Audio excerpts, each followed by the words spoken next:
All right, so we've got a really intriguing match to dig into today. Yeah, should be good. Tottenham versus Elfsborg. This one's in the UEFA Europa League, right? That's right, yep. And it's you got a Premier League giant in Tottenham, and then you got, I guess you could say, a bit of an underdog.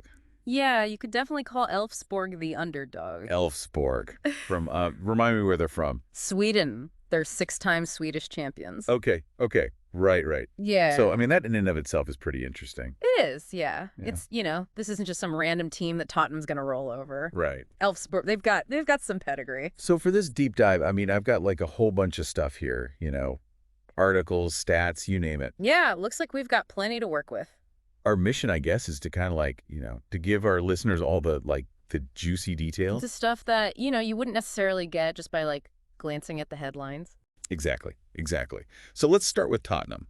Now, they've been having a bit of a rough patch in the Premier League, haven't they? Yeah, they have. 7 games without a win. 7. So, are they just, is it a tactical thing? Is their new manager just not clicking?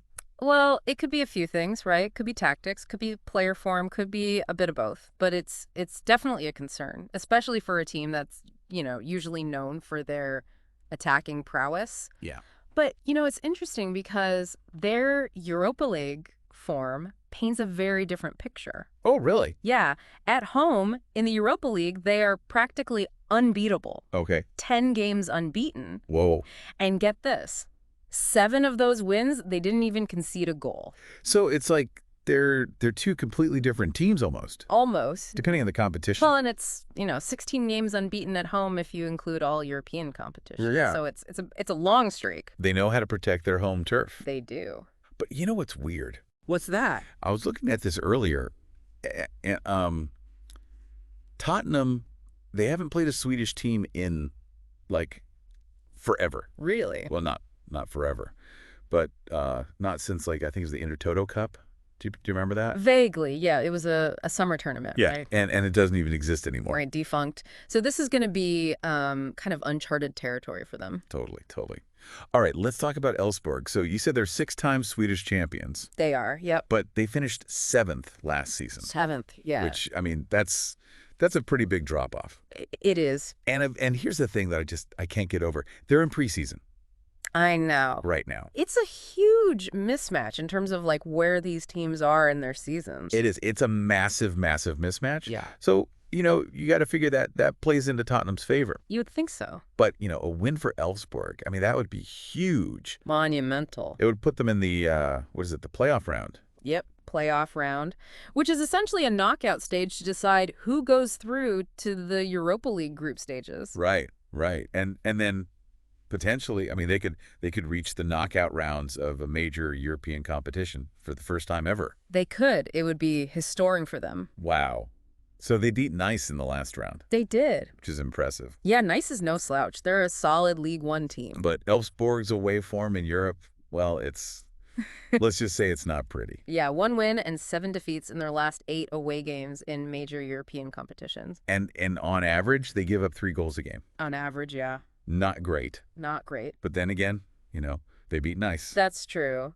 And, their style of play, it's very high pressing. They like to really put teams under pressure. Oh, interesting. So that could cause some problems for Tottenham, maybe? Potentially, yeah. Especially if, some of Tottenham's key players are still, getting up to speed after the Premier League season. Okay, so let's talk about some players. Who should people be keeping an eye on? Well, for Tottenham, I mean, you got to watch Heung-min. Yeah, he's dangerous. He's a game changer. Scored last week, and he tends to do well in the Europa League. Scores early in games. Yeah, he's always a threat. For Elfsborg, Simon Hedlund is the one to watch. He leads the team in goal contributions in the Europa League. Okay. Interesting. Yeah, but he's actually hasn't won a game where he scored in his last 3. Oh, wow. So he scores, but his team loses. That's a strange stat. It is a bit of a weird one, yeah. Okay, so we've got Tottenham, a team that's trying to find their form again, and then Elfsborg, who, despite, some not-so-great stats, might just have a chance to pull off an upset.